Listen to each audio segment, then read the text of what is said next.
It's now on. So yeah, welcome everybody who's watching the recording of this to my monthly workshop. Today we're going to be looking at setting up the day well and creating helpful routines. So I'm going to get my presentation started because it helps me keep going and talking about it. So yeah, if you have any questions, either hands up or in the chat box. I'd love to answer any questions. I will offer opportunities to ask those as well. So you're in the right place if you're ready for a fresh start with your self-care. You want to get going again. You'd like to get your days off to a good start. You know you could have more control over getting more out of your day. Or you'd like to make staying in a good frame of mind easier. Or you struggle to stick to helpful routines. So I'm Julie. I see myself as an MECS CFS thriver. I'm also a holistic life coach with a new mission to not only help people take back control from energy limiting chronic illness, but to also help you create a life that you love. I'm also a writer and an editor, a meditation teacher. I'm a Tai Chi, yoga, meditation and essential oil enthusiast. I'm a lover of nature and dance, although I can only do it a little bit at a time. But I do believe that I'm living a dream life at the moment. And yeah, I want to help other people do that too. So here's what I'm hoping you'll take away if you stick around. Lots of ideas to help you find the right routine for you. Powerful ways to help you start your day both mentally and physically, and how to be successful and make your routines stick. So if you stay to the end, I'll be sharing a worksheet to download, and if you have to leave earlier, just send me an email and I'll send that worksheet link to you, which will remind you of the things that we've talked about today and give you questions that you can think about in terms of improving and taking things from here. I'll also be sharing lots of affordable ways to get valuable support to be as happy and healthy as possible. And for those of you who haven't seen it yet, I'll be giving you a direct link to enter a prize draw for a Paint by Numbers by Winnie's Picks. If that's of interest to you. So I'll just tell you a little bit about myself for those of you who don't already know me. I was living a really active, fulfilling life as a residential social worker, working with kids with emotional and behavioural difficulties. And when ME first hit me and I lost the ability to take part in that life or anything that used to make me happy, I found the doctors didn't help me at all, and I had to learn for myself.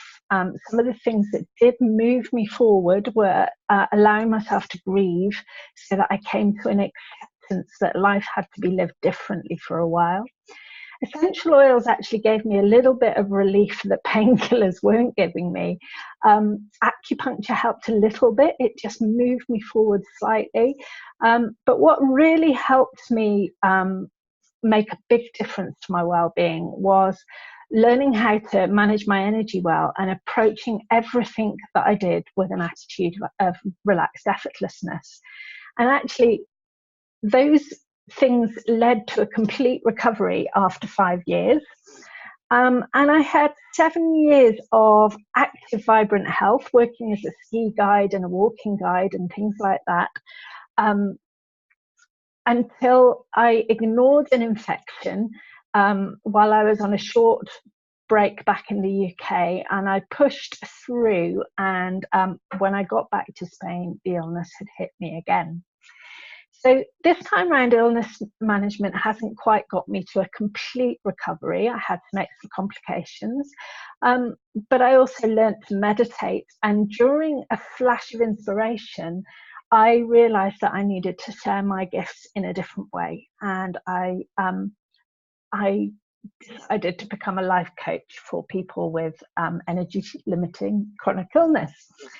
And that was about 5 years ago now, and I've developed the 8 Steps program and a program called the Life of Peace and Purpose. and 2 meditation courses, and another course, short course about supercharging your power to heal. So yeah, I've developed lots of things, worked with over 50 people, over 500 hours of coaching. So I'm really ready to help you live a life that you love too. So let's move on. Get motivated with anything. One of the best things to do is to identify what the benefits are going to be of that sort of thing. And we can get very, I mean, for me as well, the idea of having a structure and routine in your day can seem quite restrictive and frustrating. But what we need to do is really recognize, well, what are we going to get out of it then? There might be some downsides to it, but there are some upsides as well. And the upsides are that if you look after yourself well, it really does pay off. Making self-help, having a routine and structure will make self-help more automatic and will make it easier, which means you're more likely to be able to be as well as possible. Structures and routines can also really help with resetting circadian rhythms, and that's really important to our endocrine system. So when we have our body is messed up in so many different systems, the more we can support regular functioning of those systems, the better. And being able to reset your circadian rhythms can actually help quite a lot. Setting up the day well, though, is perhaps the biggest benefit of this. Approaching your day in a way in which you can get the most out of it. And making sure self-care stays a priority. Without the structure and routines, it's so easy to drift off in other directions and not look after yourself to the best way possible. So with this kind of chronic illness, these are some of the elements of a good self-care routine that I think are really helpful. So practices that can encourage mental well-being, practices that can help you detox, ensuring that you get parasympathetic time. So that's ensuring that you manage to engage your parasympathetic nervous system, which is the state in which our body can send its resources to healing. So basically, that's the relax and digest state, and making sure that you get some of that regularly throughout your day. Ensuring effective nutrition and appropriate timing to support the endocrine system, as I talked about earlier. So these are all sort of aspects that you maybe want to consider. Have you got practices in your day-to-day life that help you with these elements? Have you got practices that help you with your mental well-being, that help you detox, that make sure that you have parasympathetic time, that make sure that you're getting effective nutrition, and that help support your endocrine system? So I'm going to have a quick sip of water before we talk about what you need to be effective. So, as I said earlier, structure and routine can seem very restrictive and can seem to have that negative side to it that a lot of us can resist. But to put practices into your day that are going to benefit you, what really helps is to make sure that you keep top of mind, you keep in your awareness the belief in the benefits. When you come to approach each practice, being mindful of your intention for that practice will help you repeat that practice over and over again. So, for example, when I sit down to do my meditation, reminding myself of why I am sitting down to do my meditation before I start, instead of just making it a habit, but really reminding myself, I am doing this to give myself parasympathetic time. I am doing this to give myself the best options for being able to sleep, because I know meditating improves my quality of sleep. As from experience, that's a personal thing.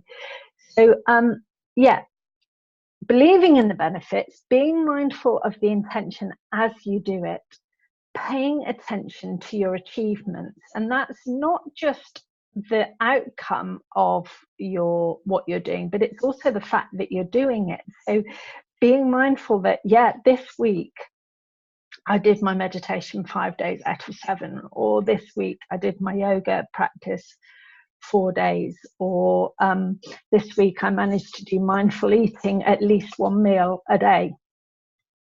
So really paying attention to the fact that you're doing stuff for yourself, but also paying attention to any positive outcomes. For example, if I hadn't noticed that meditation improved the quality of my sleep and I didn't pay attention to that, then I might not be so motivated to do it.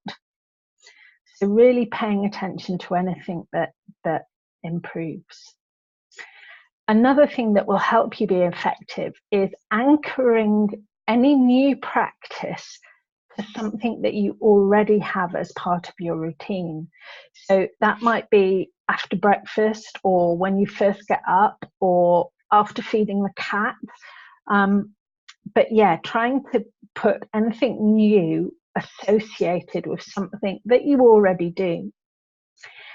So I'm going to just invite you for a moment to consider, what are the benefits you want to get out of a helpful routine, and do you believe in them enough? So I'm going to just stop the share for a second and invite any comments on that, any questions on that. So what are the benefits you think you could get from having a better routine, or having some more structure in your day? And can you really believe that it will make a difference to you?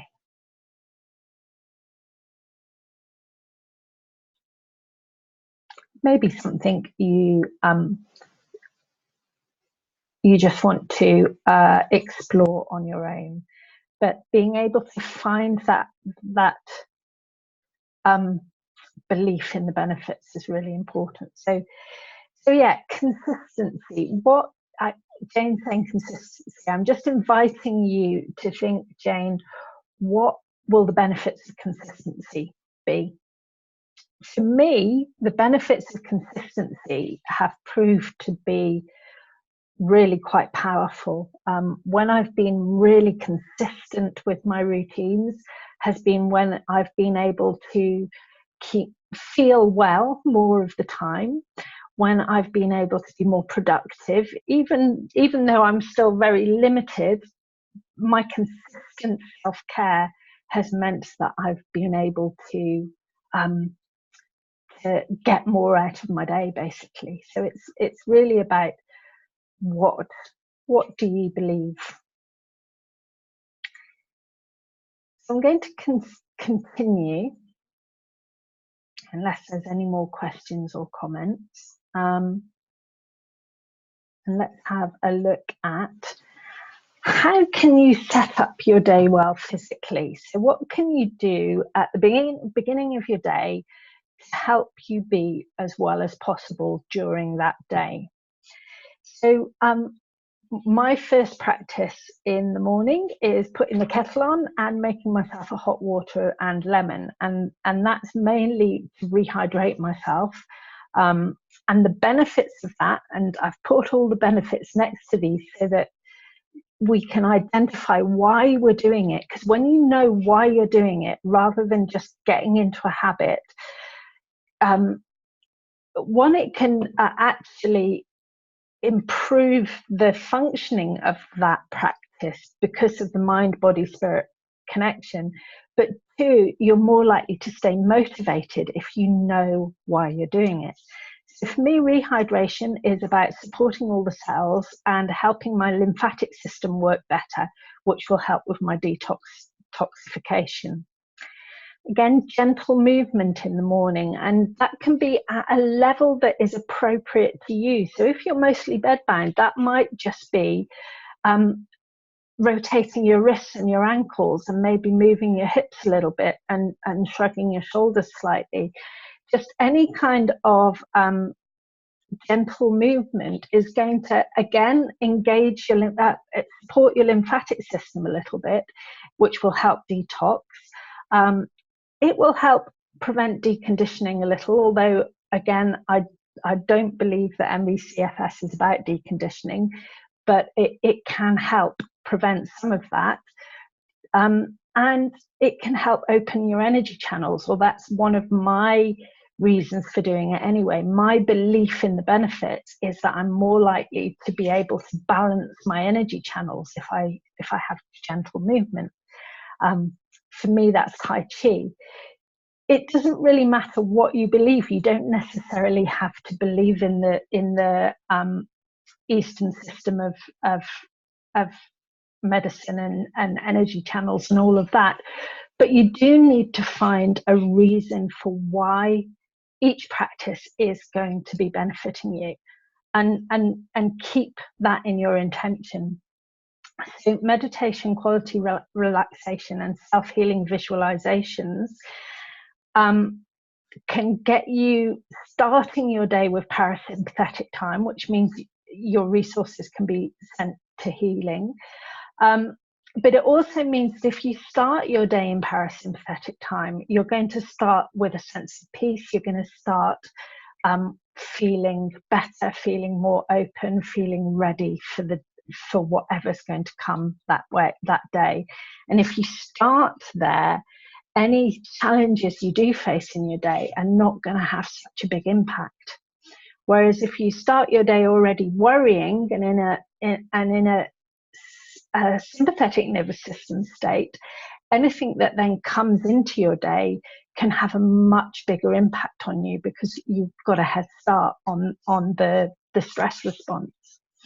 So for me, I use essential oils as well to cleanse the air, to help me relax, to uplift me, and to stimulate my immune system. Again, this is up to you. It's something that you can use if you believe. So lymphatic massage or dry brushing can help detox. I tend to do a very brief lymphatic massage around my head and neck after my meditation. I'm not a dry brusher yet, but I've heard lots of good things about that, so that's a possibility as well. Having a good breakfast and the supplements you might need is another part of setting up your day physically. And also, if you can get out in daylight as soon as you possibly can, if you're well enough to get outside, that can really help with your circadian rhythms and making sure that you get a little access to vitamin D, which can have a really powerful effect on supporting your immune system.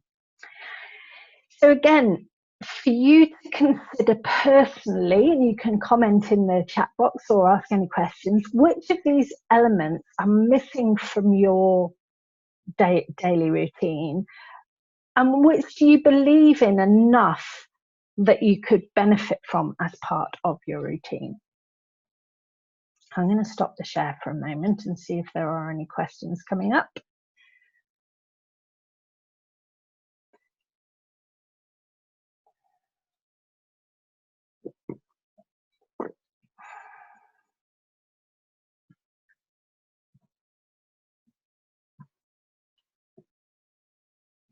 It doesn't look like it.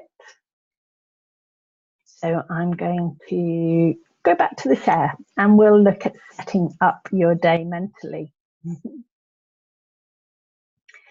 So yeah, I think the physical stuff, a lot of people get sorted anyway. But I think the mental stuff is something that can have a real difference as well. And I've just realised that I didn't do one of the things I was going to do to prepare for today. One of the things that I do to start my day well is reading affirmations. And this is about supporting a belief system that is going to empower you and getting into a really positive mental frame of mind. So any kind of beliefs that sometimes that are going to help me live my day better, but that perhaps aren't my natural beliefs, I can support those by using them as affirmations and reading them as I get up in the morning. Now, I've got a list of them that are by my bedside. At one point, I had so many that I was just doing a lucky pick of them, and I have got those with me. But I did list, I did need a bit more support while I was going through a crash recently, and I listed out about 20 of them, which I'll read out. But for example, let's see if I can find some of my affirmations.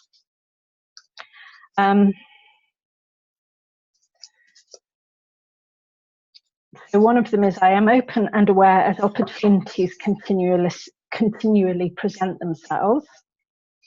I am grateful and satisfied of all the abundance in my life. I am overflowing with love for all beings.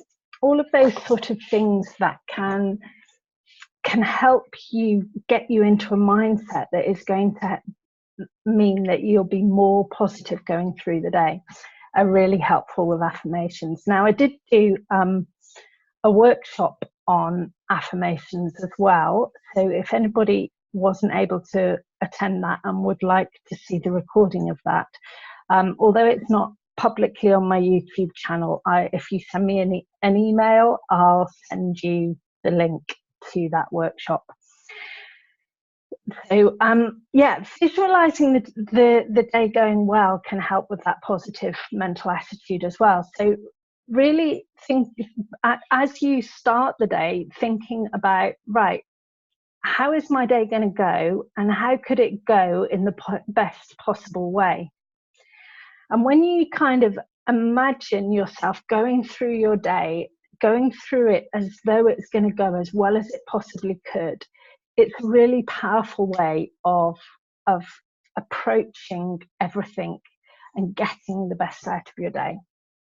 So intention setting is another thing that a lot of these I do right at the end of my meditation practice. So they're kind of part of my meditation, but at the end. So I'm still in a relaxed meditative state, but they're more of a different kind of practice. So what I will then do is think about the ways of being that are going to help me get the best out of my day. So for me, my intentions are usually about being relaxed and effortless, loving and kind, and light-hearted and joyful. So I set my intention to have that way of being. So I also do a gratitude practice then. So I have a 10-finger gratitude practice where I think of 10 things that I'm grateful for. I kind of hold out my fingers on my lap and then just count them off so that I don't have to count so much. And I do 3 things social, 3 things that are about work or productivity, 3 just random things, and 1 thing about myself that I'm grateful for. So also, any kind of gratitude practice is also going to mean that you're more likely to notice the things that you can be grateful and appreciative of. And that really helps you get more out of your day as well. So there are lots of different ways of having a gratitude practice. You might want to journal 3 things that you're grateful for every day. You might want to take photos of things that you're happy about every day. but making it a regular part of your day is going to mean that you're more likely to notice the good things around you. So having a vision and connecting with your vision is something that can keep motivation high as well. Connecting with loving kindness is another thing that can help you just be in a more loving state and feel good throughout the day. One of the ways you might want to do that is to just bring to mind 2 or 3 people and imagining them being happy, laughing, healthy, just picturing them being good and knowing that you're sending those wishes to those people. Another way of doing it is just to imagine sending that loving vibe out to the whole world. Again, it's not such a regular part of my meditation practice, but it is something that I do in meditation. Another thing that can really help is connecting with forgiveness. If there's things that are hanging over you, actively choosing to practice forgiveness every day can really help you let go of tension in your body and can feel good. And this is really about you. It's not about whoever you need to forgive. It's really about you being able to let go so that you can be in a better state as well. So another thing that you might want to practice to set your day up well is a self-healing visualization. That gives you a positive focus. It can make you feel as though you're doing something good for yourself, and can sort of feed into the trust that all's going to be well. Or mindful meditations can be useful for skills development. And what I mean by that is that mindful meditation practice is all about practicing different mind skills. So you can practice being able to let go of thoughts when they're taking you in a direction you don't want them to go. You can practice being kind and compassionate to yourself when that happens. You can practice bringing your focus back into the here and now. So all of those skills can really help you throughout your day if you practice them regularly in a formal mindful meditation. So again, these are just ideas of different things that you can use to set up your day well mentally. And in fact, I think I have a recording of a meditation that I use for another course, as part of another course, which includes 6 of these elements. So again, any of you want to email me, I will send you a link to where you can download that meditation. I'm just feeling generous today. I'm going to give lots of things away. So which of these elements do you believe you could benefit from as part of your routine? So again, what could you add to your routine and how would you benefit from by doing it? Now, these are all great things to consider right now. And if you'd like to ask any questions, discuss them, or put them in the comments box, that would be great. But don't worry, I've also got most of this information on the support sheet that I'll give you a link to at the end. So I'm going to stop share and just see if there are any questions at the moment. I'm going to have a sip of my water.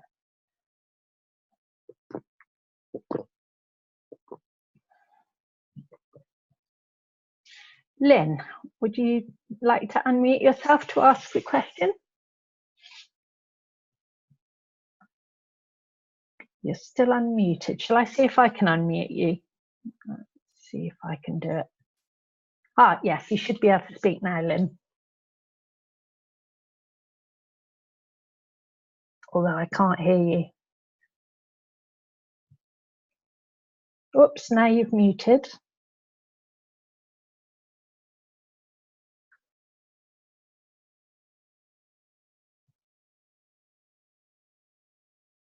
Do you want to try unmuting again and speaking into your device?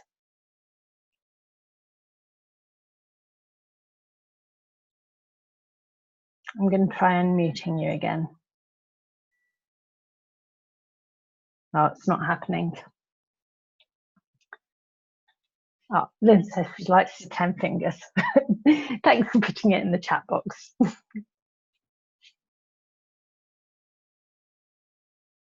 Yeah.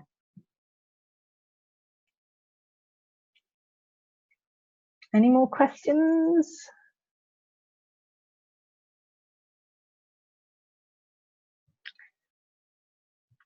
Great. Yeah, forgiveness, intentions. It's one of the things about creating a routine that sets you up well is that it needs to be personal. It needs to be about what you can believe in and what you and the ways that you want to benefit. So yeah, I'm sharing these things for you to pick and choose, really. And it's not a good idea to think that you should be doing all of it. It took me quite a long time to build up the things into my routine one at a time, and they grew and evolved over time. So definitely give yourself the time and space to allow your routine to evolve from where you are right now and what you need most right now. So yeah,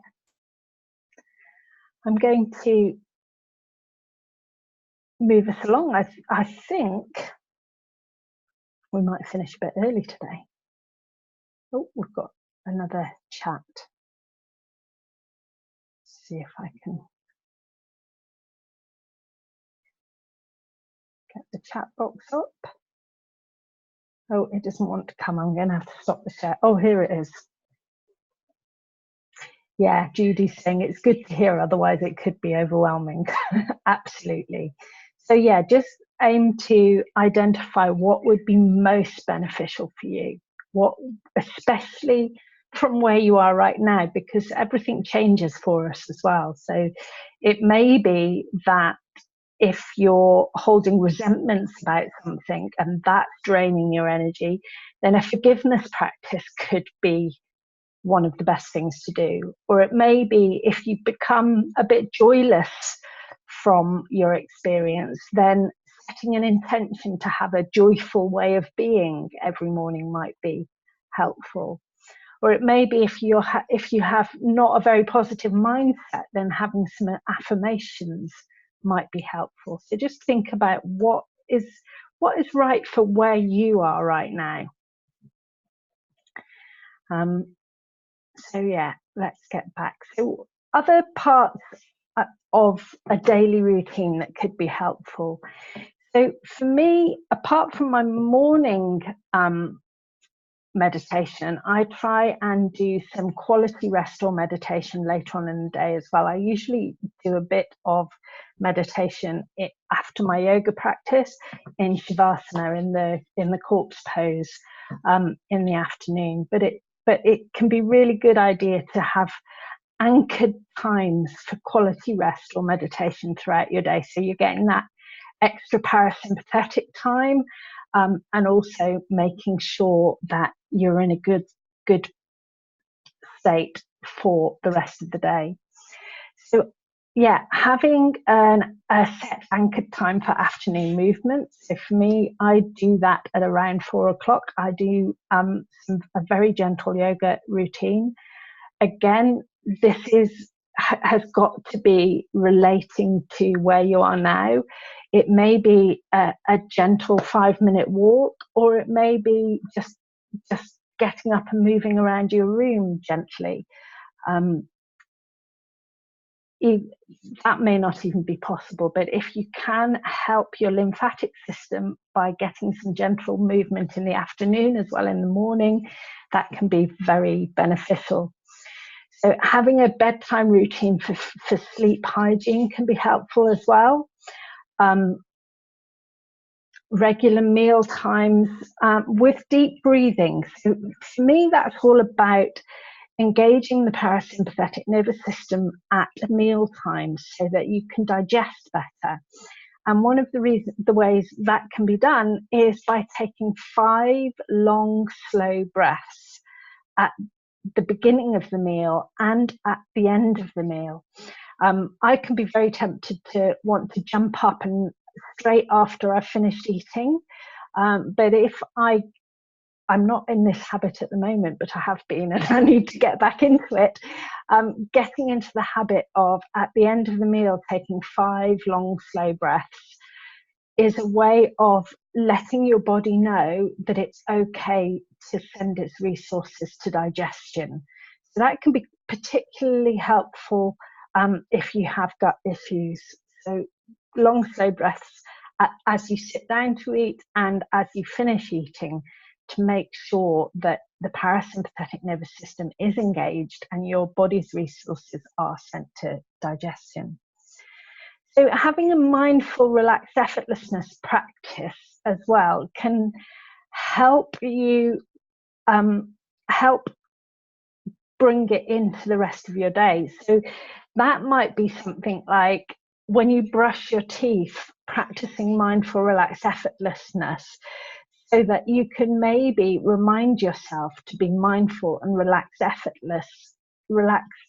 and effortless at other times of the day as well. So if you can anchor a particular practice to one time in your day, that is going to help it become more of you become more aware of it, so that it's more likely to spread into the rest of your day more easily as well. So again, which of these elements do you believe you could benefit from as part of your routine?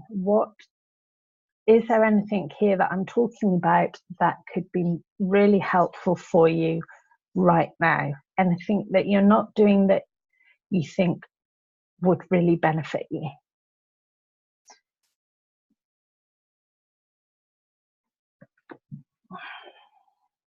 So I think the next thing is to talk about how to be more successful with it. So let's see if I can get the chat box up.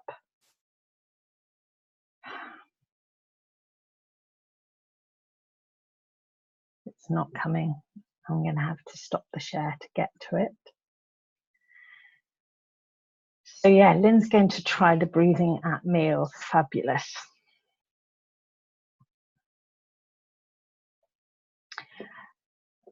Does napping hurt? Okay, my rule on napping is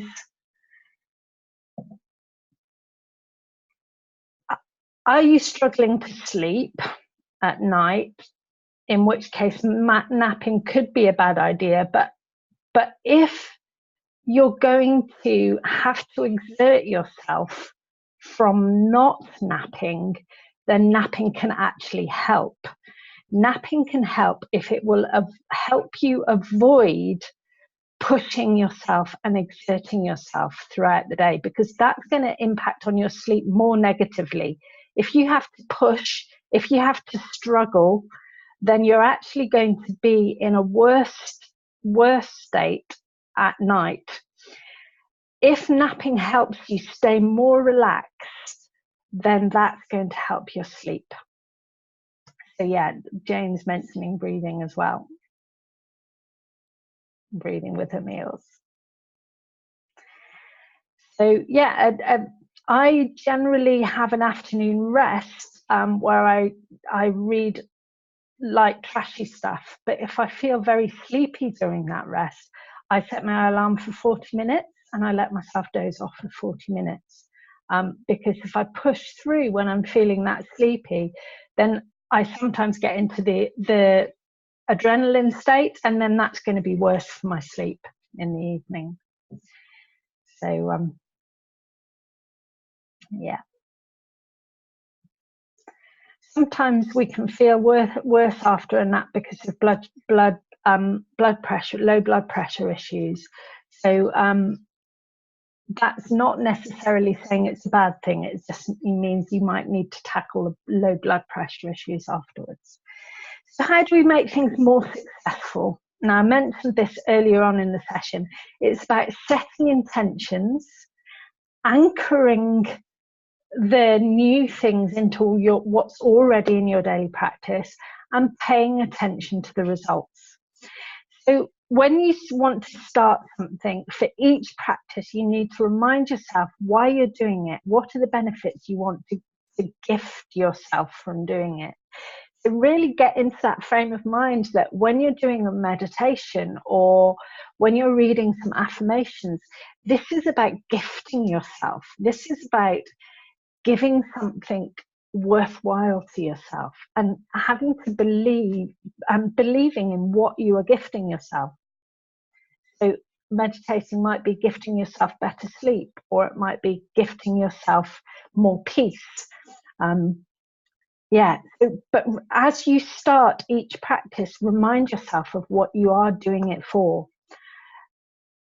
Otherwise, when things become more habitual, they can, without that mindful intention, they become just part of everyday blur, and they can be less enticing to do them, and you're more likely to not want to continue. So really remind yourself why you're doing them. If it's not something that you're already doing and you want to build it, try and anchor it to something that you are already doing. So I mentioned earlier things like before breakfast or after breakfast, or when you first get up in the morning, or after your afternoon rest, or those are the sort of anchored things I do. My anchors are, as soon as I get up, I put the kettle on and make my hot water and lemon, and then I do my Tai Chi and my meditation. So that's my morning anchor. My supplements are anchored to my breakfast and my evening meal. I have after lunch, my afternoon rest is anchored to finishing eating, and then anchored to that is doing my afternoon yoga and my quality rest meditation in Shavasana at the end of it. So those are the things that I have anchored into my routine. So think about what you can anchor new aspects to. What are you already doing very regularly that you could anchor something else to? So yeah, very important, build it one step at a time. So after today, you should have an idea of what are the things that you want to benefit from. What could you add to your routine? Well, the next thing is to just pick which is the most important one for you right now and start with that one. Just start with one. Don't go away thinking, right, I can do this and I can do that and I can do the other, and I'm going to get it all sorted so that I can get all these benefits. That's asking too much of yourself. Pick one thing, get it established, and then add something else. So a tick box and reward system can be really useful as well. I'm just thinking if I've got one around. I haven't been using one recently because I haven't been so well, and a lot of things that I was doing I haven't been able to do. So it's been I haven't wanted to use the tick box. But as I start getting better, it's something that I will want to use again to see how well I am putting things into practice, and giving yourself a reward for getting so many ticks. And again, don't expect 100%. If you want to start meditating, for example, and you'd like to do it every day, then give yourself a reward for doing it 4 days a week or 3 days a week to start off with. And then once you've done it 3 days in a week, build it up to 4, and try and give yourself a reward. I quite often hold off on my treats until I've reward. I've reached certain targets with that. It's just a way of motivating yourself and could help you be more successful. And there's a link to an article about that on the worksheet that I'm going to share with you in a minute as well. So another way to really get more successful is to focus on all your achievements as well. And you might want to write it in a diary or have a jar to put your achievements in that you can take them out and look at. Any time that you're feeling as though you're not doing so well, you can just get your achievements out of the jar and remind yourself about how well you have been doing. And really looking out for improvements, really looking out for noticing that you're feeling more lighthearted throughout the day, or noticing that you're feeling you have a better sense of well-being. Look out for those improvements. When they happen, pay them lots of attention, celebrate them with somebody, let yourself know, so that it really reinforces wanting to keep going with the routines. So that's most of it. I'd like to share the ways that I can support you, but in fact, before I do that, I am going to just see if there's any questions about any of that so far.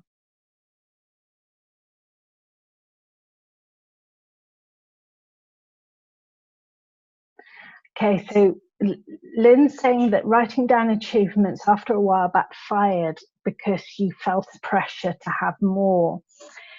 And I think one of the things that we need to really recognize is that with chronic illness, you are not in a state in which you can get better and better and better and better and better. You may be able to improve, but there are always going to be little setbacks. It's always like 2 steps forward, 1 step back, and sometimes more than 1 step back, sometimes 3 steps back. And it's about recognizing that the benefit of writing down achievements is to really focus on how well you are, but with the right, how well you're doing, sorry, not how well you are, how well you're doing, but with the right calibration. So you need to make sure that you are not using a scale that is relating to the way you used to live your life before chronic illness. And I don't even mean expecting such big things. I also mean when before chronic illness, it was a habit.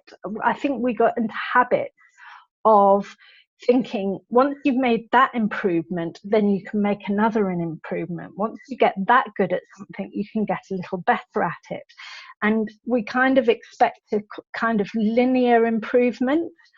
Now, that's an old way of thinking that comes from having full health.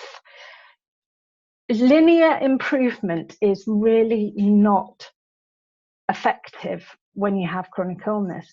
One of the times that I use achievements most is when I'm feeling really bad. I will put things like brushing my teeth down as an achievement. So it doesn't have to be, it's really about recognizing what's the right calibration. And I think many of you will have heard me talk about the story of the marathon runner and the strong man pulling the truck. And basically, okay, the marathon runner runs 26 miles or whatever. The strong man only goes 100 meters, but he's awesome because he's pulling a truck. We are pulling a truck. We don't have to go 26 miles for it to be achievement. So yeah, if you're going to do the achievement stuff, you have to let go of the idea that achievements have got to have a linear increase, and that that actually achievements are very relative to how much energy you've got, to where you are right now. And one of the other ways that I think about achievements is looking at disposable energy. Okay, so if you think about the energy that you have once you've done all your basic self-care, your achievements are relative to how much energy you've got. So yeah, think about that in terms of how much disposable energy have you got, and how much can you expect from yourself with that disposable energy, and use that kind of calibration as well. So yeah, Jane got so good at everything that she forgot why she was doing it, and crashed badly. So yeah. So I'm just going to talk a little bit about the ways that I can support you, and then I can give you the links and stuff. So at the moment, I am offering individual coaching packs with a third off if you book by the end of the week. So that's a time sensitive offer.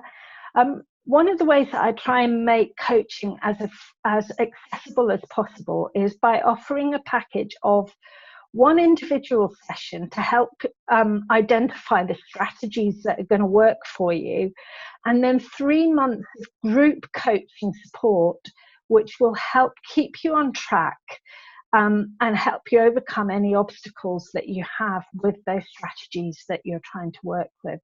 So and that's at such an affordable rate as well, because I really do want to make this affordable for everybody, no matter what income you have. If you have a higher income, individual coaching can be really powerful as well. But actually, group coaching can be great in that you can learn from other people who are being coached as well. I also have a weekly support group, which is great if you're self-motivated, but just like to connect with people who are going through similar sort of thing. And it's all about holding yourself accountable as well. I've got a lovely group of women in my weekly support group. I also run a twice a month meditation group, and a lot of those meditations are focused around chronic illness or things that will help with chronic illness. I have 2 group programs as well, one about taking back control from the illness, and one about creating a life of peace and purpose. So get in touch with me if either of those sound interesting. And if you would like some support, but you just don't know what's going to be right for you, I'm happy to offer a 15-minute chat just to explore those options. So let's move on from that. So if this has been helpful, I'm going to put all these links in the chat box in a minute. I'd be really appreciative if you could give me a quick review that I can put on my website. It'll only take 2 or 3 minutes to fill in this form. I also invite people to offer any voluntary contributions towards these free workshops. I want them to be accessible to all, but if you found it valuable and think it's worth the cost of a cup of coffee, then I'd be very grateful for any contributions. And there's the link for the worksheet. I'll copy these and put them all in the chat box in a second. There's the link for my website, over 400 blog posts, and here's the link if you would like to enter a draw for a paint by numbers by Winnie's Picks that is happening this Saturday. It will be shipped anywhere in the world. It's free shipping as well. So let me just get those links for you. Stop share.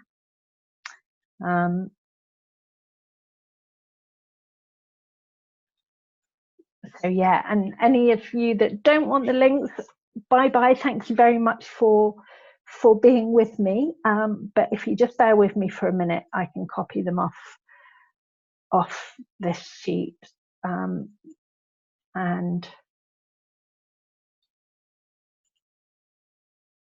copy. So these are, the first one there is the review form. The second one is the voluntary contribution, and the last one is the worksheet. And let me just get the link for the prize draw. All you need is your name and email for that. In fact, I ought to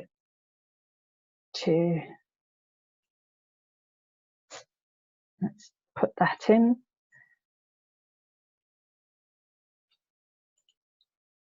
Copy, if anybody wants to do that.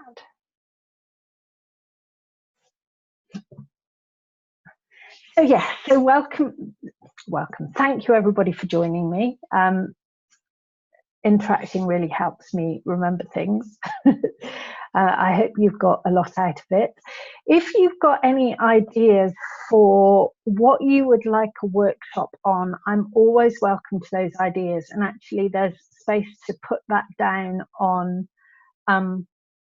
the review form as well. So yeah, either email me. In fact, I haven't put my email, have I? So if any of the extras I mentioned earlier,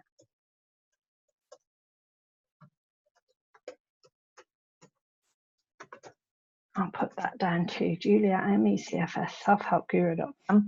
Yeah, email me if you want any of the extras. What did I mention? Yeah, or the meditation or the link to the affirmations workshop. Yeah, just send me an email and I'll send those off to you too. So yeah, and maybe speak to you next month, if not before, which will be the first Monday of October. I'll be running the next workshop. I'm not sure what it'll be on yet, so if you've got any ideas, I'm happy to receive them.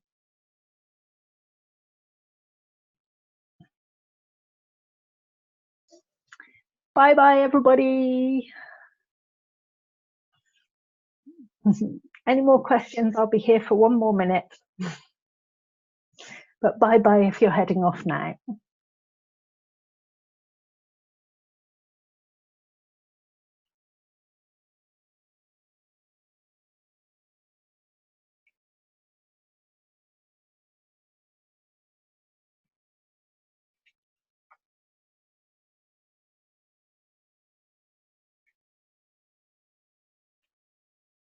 Okay.